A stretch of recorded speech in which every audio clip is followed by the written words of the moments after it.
Assalamu alaikum wa rahmatullahi wa barakatuh. Welcome everyone to And She Thrived. And hello to Lisa. We've got Lisa back again. Hi, Lisa. Welcome.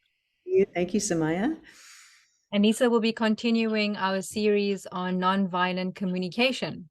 So in our previous episode, she gave this brief introduction and umbrella of what NVC is about. And today she's going to go into more detailed steps about it's a 4-step process, right? Lisa, you please take over and you can introduce that. Sure. So we understand nonviolence generally as, in its most basic form, as being very authentic, which could mean being vulnerable, but being authentic about what matters. But the flip side of that is about, because everything that I'm doing is in service of a need. The flip side is to remember that everything someone else is doing, even when it doesn't appeal to me or it triggers me, is also in service of a need. So it's my intention to come from care and curiosity about what matters to that person before I jump to strategies. Is that clear? Yes, cool. So the process, nonviolence can be summarized, at least the process of it can be, in 4 steps. So this would be a good time to share this screen. So in our world, we often speak in the language of jackal. Mm. And the jackal is looking for what's right, who's wrong, blaming. The jackal is looking for ways to ease the discomfort of life. This feels icky, so someone must be at fault. I must be wrong. That person must be wrong. And so the jackal is the language of disconnection. And it's just a metaphor. The animal is. Marshall used to use these little puppets. So the jackal might say, "You're ignoring me, and I just think you don't care for me anymore, and put your phone down or You're I'm such leaving." a jerk. Yes. It's So selfish. that's, It's self-centered. It's always about you. there Okay. you go. That's the jackal, right? And if you watch television, if you watch movies, if you even are remotely tuned into the world, that's pretty much what drives drama and what we see modeled in our world. So what does it mean to step over into nonviolence and be giraffe? So first of all, what the jackal did was an evaluation. You're ignoring me. What the giraffe would say, which is the language of connection, the giraffe has the largest heart of any land mammal. So it has come to represent and be symbolic of what nonviolence is. The giraffe might say, "Ha, I've been speaking to you for a few minutes and I notice that you're still on your phone." It's an observation that cannot be tested. It's simply a fact. The video camera captures it. And then the feeling, and this is the part that's so uncomfortable for most of us. "Oh, I'm feeling really hurt. I'm feeling confused." And the need, which is I'm really needing some connection. Or it might be, I'm really needing some understanding, what's going on for you that has you in your phone all, for so long. And then there might be a request. And the request that would follow would be anything that would create more connection and understanding between the two, or eventually some kind of, is there a request that we can, I might have a request on, would you be willing to spend some time connecting with me and what would work for you? So that's kind of a nutshell of the process. Do you have some questions about that? That's very clear. Thank you. Okay. So are we going to do a certain example to demonstrate the process? Yeah. Sure. Let's use an example. Okay. So shall we go with, say, for example, a person who has to interact with her ex-husband regarding co-parenting, and she might try to reach this ex-husband, text him, maybe call him, because she'd like to discuss certain things that pertain to their child. And she might observe that he often doesn't respond. The messages might remain unread for maybe more than 24 hours at a time. And her frustration is increasing and increasing and increasing, because she's thinking in jackal mode that, oh, how could he? How dismissive. I rank at the bottom of his list. I have no priority here, and this isn't about me, it's about the child. And I'm feeling very frustrated. And of course, and then with the heightened frustration, she might become very reactive when he does eventually reach out. So how would you approach that? Right. And that's a great example because it certainly happened to me, and I know it happens in the world where there's divorce and separation with children. So the first thing I'll just say is when we're stimulated, when we're triggered and we're really upset, that's not the time to try to create connection out there. That's the time to start with a self-connection and to get really tuned in and get very clear. And sometimes this takes some time. It could require what we call self-empathy, or sometimes calling a friend and getting met with understanding by someone who can see and hear you can also ease that sense of anger.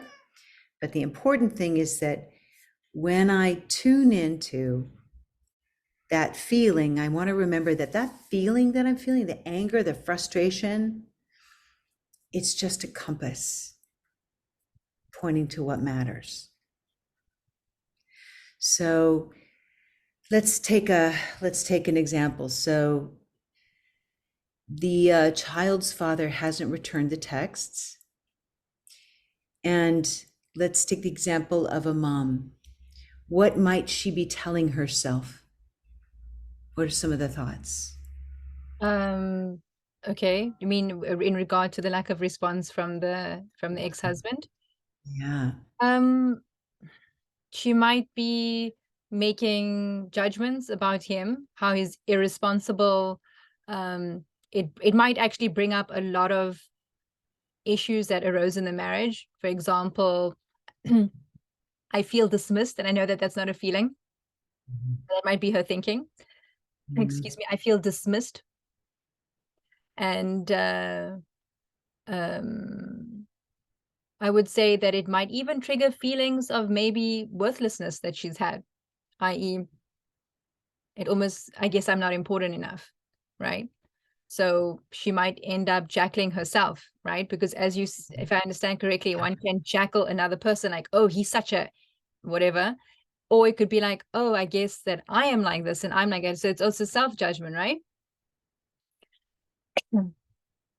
Well, yeah, it sounds like if she's had a rocky marriage, then it is going to stimulate all those old feelings and probably that experience of maybe what I think and say doesn't matter to this person.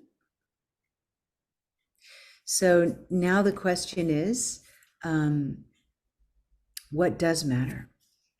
What is that?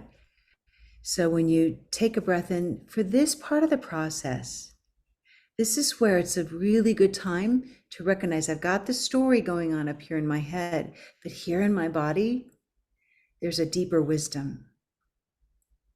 And the body has all this information it's giving us all the time.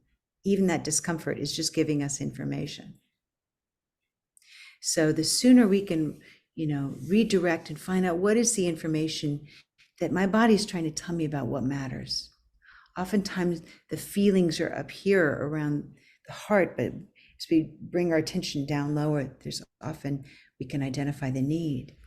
Are you clear of what that need for that mother would be? I haven't, I'm just talking in the terms of that person. She might be thinking, I have a need for acknowledgement. Is that a need? Hmm? Yes, very much. I have a need for mutuality, because you want Mhm. like a some kind of group effort, right? It's it because you're both parenting a child, so you want some collaboration, maybe a need for collaboration. Mhm. Could you say it's a need to be seen? As I've heard previously that maybe all of those needs can be summed up to the need to be seen, the need to be what, like heard, maybe. And am I missing something? It can actually come down to a few main. Yeah, very much. The need to be seen and heard it's a vital, integral part of our development as a human being. That when I speak, my voice and my presence matters. I'm heard, I'm acknowledged, I'm seen, I'm validated. Yeah, yeah. So there's also some other needs around the child, because this is some care, this is about care for the child, right? Mhm. So might there be some needs for support and care and love, for Absolutely. congruence Mhm. with how we parent our child, so that we both have his or her best interests at heart. Exactly. So then underneath all of that is the need for seeking what is best for the child, what will be the optimum environment, and rearing for the child. Yeah, yeah, and that shared sense of responsibility, like, so there's some accountability here too, like I'm half, you're the other half. So what we do together is critical for the care of this child, right? So as we get connected to those needs and we really tune into that, there's something that we often hear in nonviolence, which is about when you tune into just how beautiful those things are. Sometimes it can take us to where that irritation is no longer the dominant voice. That those beautiful needs are in every human being, including the child's father. So now let's try a nonviolent process. Okay. So the first thing to do would be, we want to remember these are important needs, and I want to come from care and understanding. Because my intention, unlike the world where my intention is to be right or make somebody do something out of obligation for all the wrong reasons, which leads to resentment, my intention is actually to create connection so that my child's father can open his heart and do his part of the And parenting. one might say, well, I don't want to create connection with my ex-husband. Is a toxic jerk. I was definitely abusing my marriage, because I know people like this, and like the husband has been totally controlling throughout the whole marriage, and it's really hard. And post navigating this post divorce is very challenging, because so what if they say, I don't want to Yeah. connect with him. So when I hear you say he's been very controlling, he's a toxic jerk, it sounds like you're really wanting to be heard and seen and have some autonomy and have to know that you matter. Was that what was driving, you in the marriage? Right. I mean, so this person, this friend of mine, as she said, throughout her entire marriage, every single thing was controlled. And that's why even post-divorce, when he's constantly taking her to court, because even though she's left him and he still wants her back, by dragging her to court over and over again, it's a means of controlling her. It's still control. Mm, So she wow. actually got no desire for any connection. So are those kind of situations kind of like, is it impossible to apply this kind of process? It's a really good question. And I will say, it sounds like, so control is a strategy. So if someone is creating a constant state of chaos for the other partner, they have a strategy because there's an unmet need there too. Now we may not be able to hold and reach, I like to call it the bridge. I may not be able to cross that bridge to really meet that person if I've had a lot of pain. But I also know that if that person is in pain, they're not going to hear me. So if I really want to experience, if I want to be,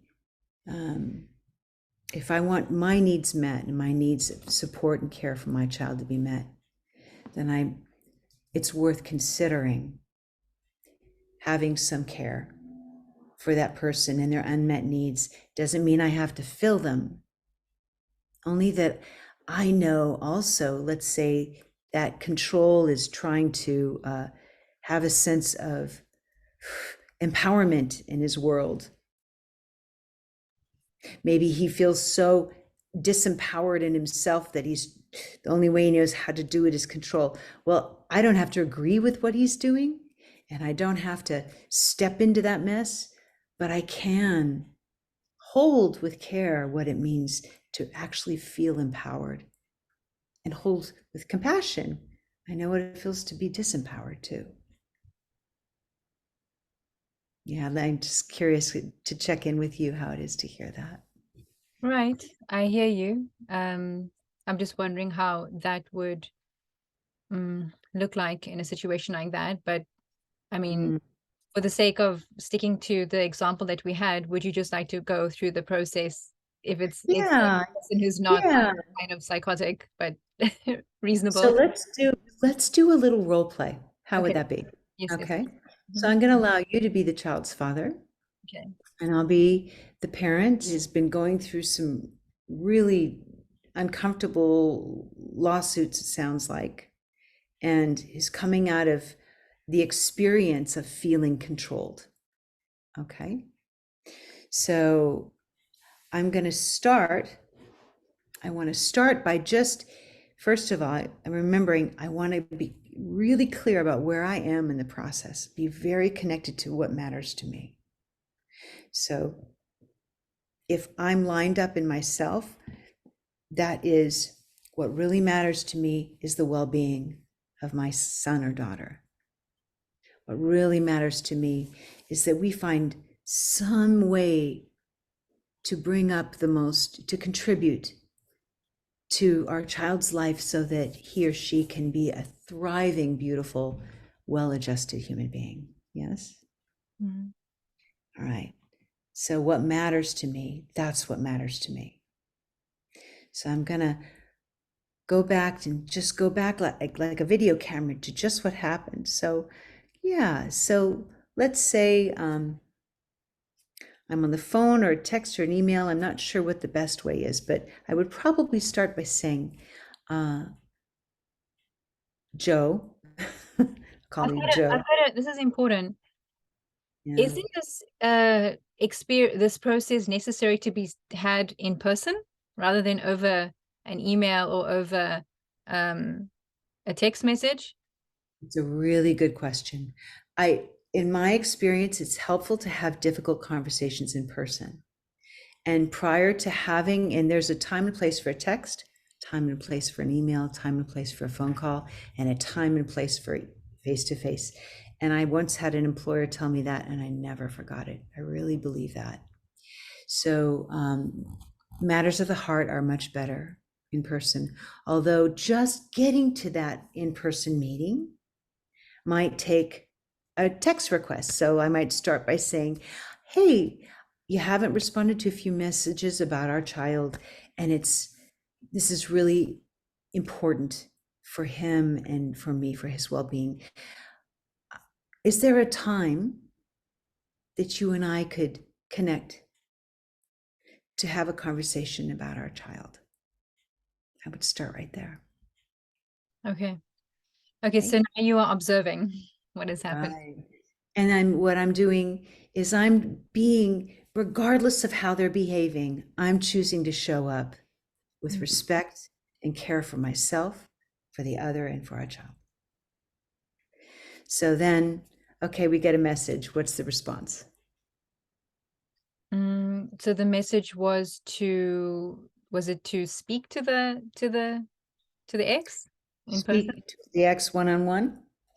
Okay, sure. I've got a few minutes after I pick up our child tomorrow. Okay, great.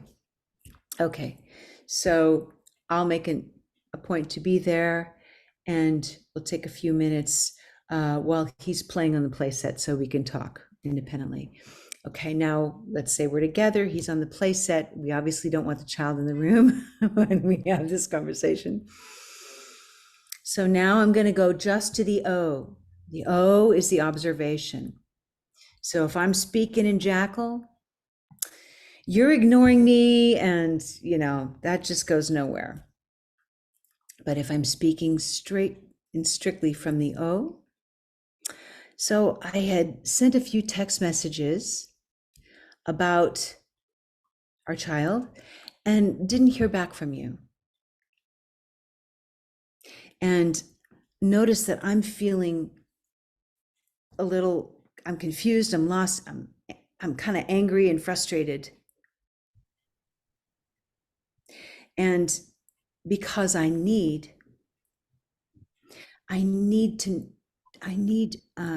mutuality and support and in the raising of our child. I need trust that regardless of our differences, we can raise a beautiful human being. And now I'm going to pause. I'm not going to make any requests. I just want to come from care and curiosity and say, so let me check in with you. Could I check in with you and just, I might ask a different thing. So my request might be, I want to make sure I'm really clear. Will you tell me what you heard me say so I know that I'm communicating clearly? Or, not everyone's willing to do that, so that might not be the right one. Another one might be, how is that to hear? What's going on for you when you hear that?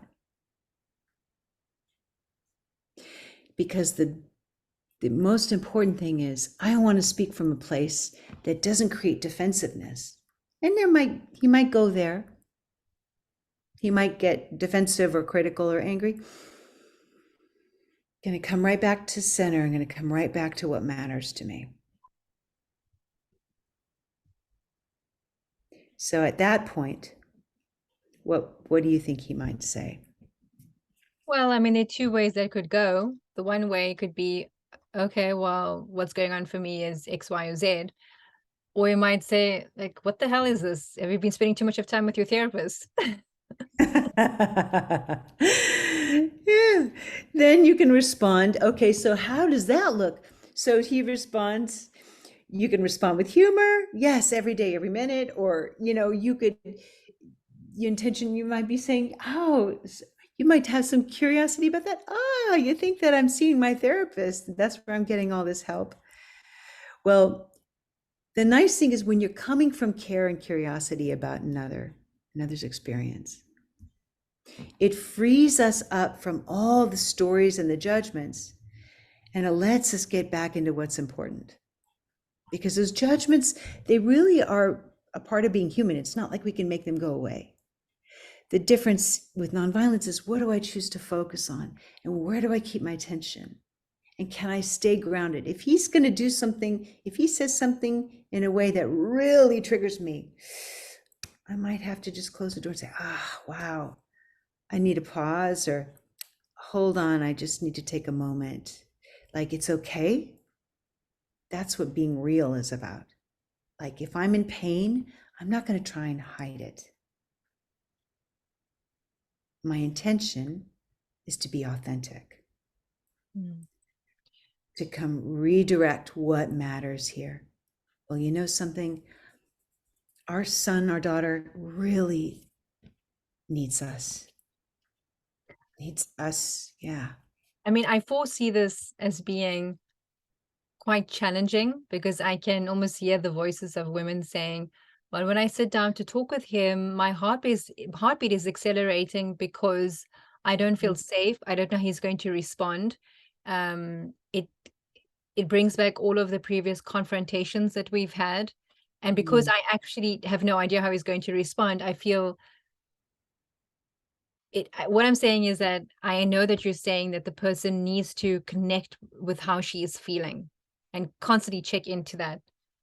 Um, but I would assume that it's actually very challenging because it's a Oh, history with this person. It's different from talking to your, like somebody a colleague or something. This is like a person you might have lived with and raised children with for many years. I'm so glad you mentioned safety. So if safety, emotional safety, or even physical safety, especially physical, I mean, but in either case, if that is important, if that is a need that has not been met in the past with this person, that could really change how you request support. Probably in person is not going to be the right thing. It might be better at that. If safety, what is important is that you find that within you prior to having that conversation. That you don't come in, if we come into that conversation feeling unsafe, guess what gets manifested? It's going to be chaos. It's going to all fall apart. Right. So you saying that then prior to approaching it, she has to create like her own bubble of safety so that she Yeah, or feels an environment that is safe. So if safety is really important, having, another body in the room, being on the phone, having a mediator, creating something. So I had a situation with a partner that was very emotionally volatile, really, really upsetting for me, completely confusing. I asked for a mediator, and this person didn't want to use a mediator, so I just let it go.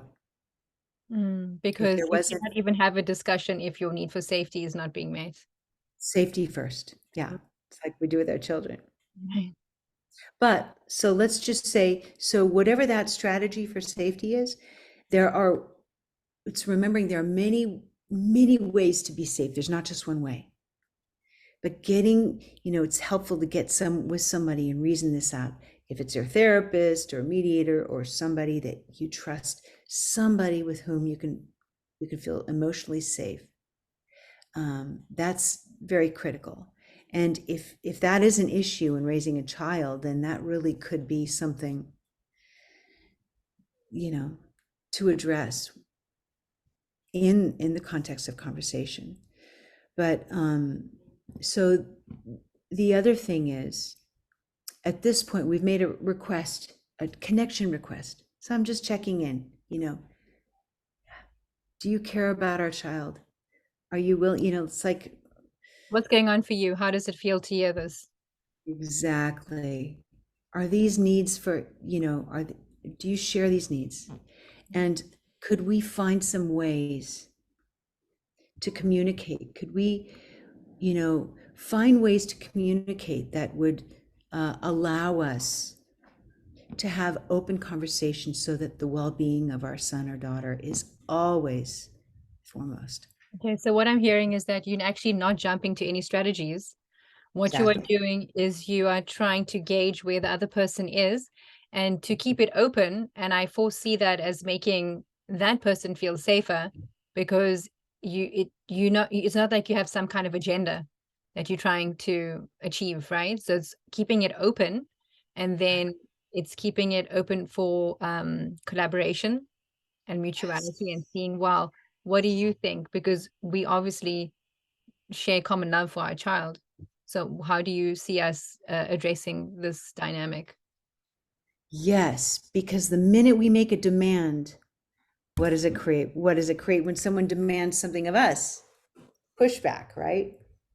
And the intention is to keep open and enough and non-resistant. It's really the principle when you think of this form of nonviolence.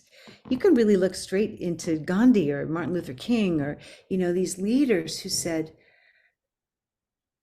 I'm not going to use force. I am not going to use dominance or power to control and manipulate. I'm going to come from non-resistance. And it's the same thing in our interpersonal relationships. So it doesn't mean we don't have boundaries. And I'm so glad you mentioned that safety issue, because I can I want to have healthy boundaries. And the boundaries is, if someone is well, I don't know what your case is, but I can say this. Maybe I just want to get straight to the strategies. Hey, could we create a system of communication so that I know, when our child needs response right away, that we can, is in a crisis or a situation. Is there something that we could do? Is there something you would like to have? Or how would you like to see communication go? Checking in. This matters to me. It's always coming back to the well-being of our child. So it also might be a more personal response, like, when there's a crisis, would you be willing to respond more quickly if I use a code word or something? How would that be established? Like, explore ways with that. But it's always remembering there's a million choices. It's just finding the ones that work for both. So, because if someone's doing it out of obligation or because they have to, it's probably not going to go well. Resentment. Yeah. So that's about it. As good as an example as I can give today, do you think that will be adequate for this podcast? Yes, I think that's great. Thank you. I think that was, Oh, I mean, we really teased out the details of that example. So I think that would suffice. It's perfect. yeah, Mm. it's a good example, and having lived that, I can tell you, I wish I knew then, when my children were younger and I was divorced, what I know now would have gone very differently. Okay. Okay, well, thank you, Lisa. That was enlightening as always, and we look forward to having our next session soon, inshallah, God willing. Have a good day. Thank you so much. Thank you. Okay, assalamu alaikum, everyone.